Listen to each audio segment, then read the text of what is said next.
Hi കൂട്ടുകാരെ, സോബീസ് for you ഇന്ന് നിങ്ങൾക്ക് വേണ്ടി തയ്യാറാക്കുന്നത് നല്ല ചെമ്മീൻ പൊടി. 200 ഗ്രാം ചെമ്മീൻ, ഉണക്ക ചെമ്മീൻ, വേപ്പില 10 തണ്ട്, ചുവന്നുള്ളി 200 ഗ്രാം, വെളുത്തുള്ളി 10 എണ്ണം, നാളികേരം 2 മുറി, 6 സ്പൂണ് മുളക് പൊടി, 25 ഗ്രാം കുരുമുളക് പൊടി. വെളിച്ചെണ്ണ നന്നായി ചൂടാകുമ്പോൾ നമ്മൾ നാളികേരം സാധാരണ നമ്മൾ വറക്കുന്ന രീതിയിലുള്ള നാളികേരം ഒരു പകുതി വറവാക്കി എടുക്കുക. അതിനുശേഷം വേപ്പില ഇട്ട് കൊടുക്കുക. അതുപോലെ തന്നെ ചുവന്നുള്ളി, വെളുത്തുള്ളി അതിനോടൊപ്പം തന്നെ ഇട്ട് കൊടുക്കുക. അതുപോലെ തന്നെ നമ്മുടെ കുരുമുളകും അതിനോടൊപ്പം തന്നെ ഇട്ട് കൊടുക്കുക. നന്നായിട്ട് ചൂടാക്കി വഴറ്റിയെടുക്കുക. നന്നായി നാളികേരം വറവ് എത്തുന്നവരെ നന്നായി വറുത്തെടുക്കുക.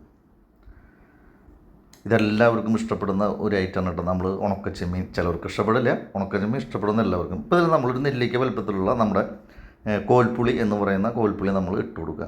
എന്നിട്ട് നന്നായി വഴറ്റിയെടുക്കുക.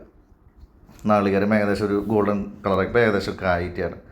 നാളികേരമൊക്കെ ഏകദേശം ആയി, ഉള്ളി വഴണ്ടി വന്നിട്ട് ഇപ്പോൾ പാകം റെഡിയാണ്. അതിനുശേഷം അത് മാറ്റിയ ശേഷം നല്ല വെളിച്ചെണ്ണയിൽ വീണ്ടും നമ്മൾ നമ്മുടെ ഉണക്കച്ചെമ്മീൻ, കഴുകി വൃത്തിയാക്കിയ ഉണക്കച്ചെമ്മീൻ വറുത്തെടുക്കുക. നല്ല ഹൈ ഫ്ലെയിമിൽ വെക്കരുത്, ഒരു മീഡിയം ഫ്ലെയിമിൽ വെച്ചിട്ട് നല്ല രീതിയിൽ വറുത്തെടുക്കുക. വെളിച്ചെണ്ണയിൽ ചെയ്യുന്നതാണ് ഏറ്റവും ടേസ്റ്റ് കൂടുതൽ. നമ്മൾ ഓയിലൊന്നും യൂസ് ചെയ്യാതിരിക്കണം നല്ലത്. അപ്പോൾ അതിനുശേഷം നമുക്കിതിൽ മുളക് പൊടിയാണ് ചേർക്കേണ്ടത്. 6 സ്പൂണ് മുളക് പൊടിയാണ് നമ്മൾ ചേർത്തിട്ടുള്ളത്, സാധാ എരിവുള്ള മുളക് പൊടി. ഇപ്പോൾ നമ്മൾ മുളക് പൊടി ചേർത്തു. ചെറു തീയിലെ വെക്കാൻ വേണ്ടി പാടുള്ളൂ. ഇത് ഒരു അലുമിനിയം പാത്രമാണ്. അപ്പോൾ നമ്മളത് ശ്രദ്ധിച്ചിട്ട് ചെറു തീയിൽ മെല്ലെ പതുക്കെ മുളക് നല്ല രീതിയിൽ പച്ചമണം പോകുന്നവരെ എടുത്ത് നല്ലോണം മിക്സാക്കി എടുക്കുക. അതിനുശേഷം നമ്മൾ നേരത്തെ തയ്യാറാക്കി വെച്ച നാളികേരം വറുത്തത് അതിലേക്ക് ചേർത്ത് നല്ല രീതിയിൽ മിക്സ് ചെയ്യുക.